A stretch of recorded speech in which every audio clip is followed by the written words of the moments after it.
Blaze's head hung low as he trotted slowly into the outskirts of the king's camp on the plains of Uthal. Gillen swayed rarely in the saddle. He had barely slept in the past 3 days, snatching only brief rests once every 4 hours. Two guards stepped forward to query his progress, and the young ranger fumbled inside his shirt for a silver amulet in the form of an oak leaf. The ranger's badge of office. At the sight of it, the guards stepped back hurriedly to clear the way. In times like these, nobody delayed a ranger, not if he knew what was good for him. Gillen rubbed his gritty eyes. "Where is the war council tent?" One of the guards pointed with his spear to a larger than normal tent, set up on a knoll overlooking the rest of the camp. There were more guards there, and a large number of people coming and going as one would expect at the nerve center of an army. "There, sir, on that small rise." Gillen nodded. He'd come so fast, finishing the 4-day journey in just over 3 days. Now these few hundred meters seemed like a mile to him. He leaned forward and whispered in Blaze's ear, "Not much further, my friend. One more effort, please." The exhausted horse's ears twitched and his head came up a little. At Gillen's gentle urging, he managed to raise a slow trot, and they passed through the camp. Dust drifting on the breeze, the smell of wood smoke, noise, and confusion. The camp was like any army camp anywhere in the world. Orders being shouted, the clang and rattle of arms being prepared or sharpened. Laughter from tents where men lay back relaxing with no duties to be performed, until their sergeants found them and discovered jobs for them to be doing. Gillen smiled tightly at the thought. Sergeant seems to be totally adverse to seeing their men having an easy time of it. Blaze came to a halt once more, and Gillen realized with a jerk that he'd actually nodded off in the saddle. Before him, 2 more guards barred the way to the War Council compound. He looked at them barely. "King's Ranger," he croaked through a dry throat. "Message for the council." The guards hesitated. The dust-covered, half-asleep man seated on a leathered, exhausted bay horse might well be a ranger. He was certainly dressed like a ranger, as far as they could tell. Yet the guards knew most of the senior rangers by sight, and they had never seen this young man before, and he showed no sign of identification. What's more, they noticed he carried a sword, which was definitely not a ranger's weapon, so they were reluctant to admit him to the carefully guarded War Council compound. Irritably, Gillen realized that he had neglected to leave the silver oak leaf device hanging outside his shirt. The effort of finding it again suddenly became intense. He fumbled blindly at his collar. Then a familiar and very welcome voice cut through his consciousness. "Gillen, what's happened? Are you all right?" That was the voice that had meant comfort and security to him throughout his 5 years as an apprentice. The voice of courage and capability and wisdom. The voice that knew exactly what action should be taken at any point in time. "Halt," he murmured, and realized that he was swaying, then falling from the saddle. Holt caught him before he hit the ground. He glared at the 2 sentries who were standing by, not sure whether to help or not. "Give me a hand," he ordered, and they leapt forward, dropping their spears with a clatter, to support the semi-conscious young ranger. "Let's get you somewhere to rest," Holt said. You're all in." But Gillen summoned some last reserve of energy and pushing clear of the soldiers, steadied himself on his own feet. "Important news," he said to Holt. "Must see the council. There's something bad going on in Celtica."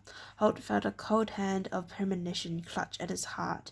He cast his gaze around, looking back down the path where Gillen had come. Bad news from Gillen and Celtica and Gillen apparently alone. "Where's Will?" he asked quickly. "Is he all right?" His heart lifted as Gillen nodded, a shadow of his normal grin showing through the bone weariness. "He's all right," Gillen told the grizzled ranger. "I came on ahead." As they had been talking, they had begun to move towards the central pavilion. There were more guards on duty here, but they moved out of the way at the sight of the senior ranger. He was a familiar figure round the war council. He put out a hand now to steady his former apprentice, and they entered the cool shade of the council pavilion. A group of half a dozen men were clustered round a sand map, a large table with the main features of the plains and mountains modelled in sand. They turned now at the sound of the new arrivals, and one of them hurried forward, concerned with written on his face. "Gillen," he cried. He saw a tall man, and his greying hair showed him to be his late 50s, but he still moved with the speed and grace of an athlete or a warrior. Gillen gave the tired smile again. "Morning, father," he said, for the tall grey-haired man was now none other than Sir David, battlemaster of Caraway, fief, and field commander of the king's army. The battlemaster looked quickly to Holt and caught the quick nod of reassurance there. Gillen was all right, he realized, just exhausted. Then his sense of duty caught up with his fatherly reaction. "Greet your king properly," he said softly, and Gillen looked up to the group of men, all their attention now focused on him. He recognized Crowley, the Ranger Corps Commandant, and Baron Arold, and the other two senior barons of the realm, Tyler of Drayden and Fergus of Caraway. But the figure in the centre took his attention, a tall blond man in his late 30s, with a short beard and piercing green eyes. He was broad-shouldered and muscular, because Duncan was not a king who let other men do all his fighting for him. He had trained with sword and lance since he was a boy, and he was regarded as one of the most capable knights in his own kingdom. Gillen attempted to sink to one knee. His joints screamed in protest, and tried to lock up on him. The pressure of Holt's hand under his arm was all that stopped him falling once again. "My lord," he began apologetically, but Duncan had already stepped forward, seizing his hand to steady him. Gillen heard Holt's introduction. "Ranger Gillen, my lord, attached to Merrick Fief, with messages from Celtica." Suddenly the king was galvanized with interest. "Celtica," he repeated, studying Gillen more closely. "What's happened there?" The other council members had moved from the sand map to group around Gillen. Baron Arold spoke. "Gillen was carrying your message to King Sweden, my lord," he said, "invoking our mutual defense treaty and requesting that Sweden send troops to join us." "They won't be coming," Gillen interrupted. He realized he had to tell the king his news before he collapsed from exhaustion. "Morgoth has them bottled up on the southwest peninsula." There was a stunned silence in the council tent. Finally, it was Gillen's father who broke it. "Morgoth," he said incredulously. How could he get any sort of army into Celtica?" Gillen shook his head, suppressing a huge need to yawn. "They sent small numbers down the cliffs until they had enough troops to catch the Celts by surprise. As you know, Sweden kept only a small standing army." Baron Arold nodded, anger showing on his face. "I warned Sweden, my lord," he put in, "but those damn Celts have always been more interested in digging than protecting their own land." Duncan made a small pacifying gesture with one hand. "No time now for recrimination, Arold," he said softly. "What's done is done, I'm afraid.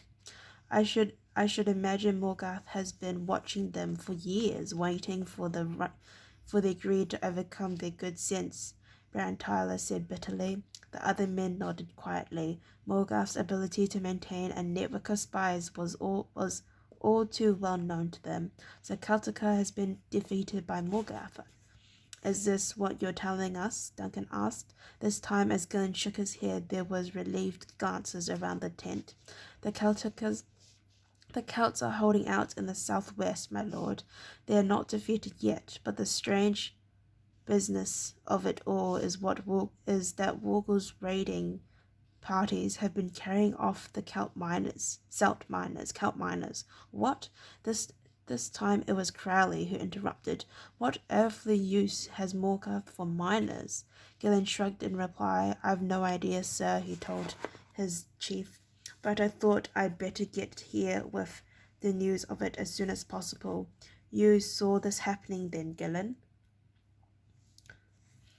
Holt asked, frowning darkly as he puzzled over what the young ranger had just told them. Not exactly, Gillen admitted. We saw the empty mining towns and the deserted border posts. We were heading deeper into Celtica when we met a young girl who told us about the raids. A young girl, the king said. A Celt? No, my lord, she was Arelyn, a lady's maid whose mistress was visiting Sweden court. Unfortunately, they ran into a war party. Evelyn was the only one to escape. Evelyn, Duncan said, his voice the merest whisper. The others turned to him as he spoke. The king's face had turned a chalky white, and his eyes were wide with horror. That was her name, my lord, said Gillen, puzzled by the king's reaction. But Duncan wasn't listening. He had turned away and moved blindly to a canvas chair set by his small reading table. He dropped into the chair, his head sunk in his hands. The members of his war council moved towards him, alarmed at his reaction. My lord, said Sir David of Carriary, what is it? Duncan slowly raised his eyes to meet the master. Evelyn, he said, his voice breaking with emotion. Evelyn was my daughter's maid. Oh my, what a cliffhanger. Okay, well, thank you for listening to me read up to chapter 22. If you'd like to listen to me read chapter 23 here, then please tap on my icon and go to the appropriate playlist on my channel. Thank you, bye-bye.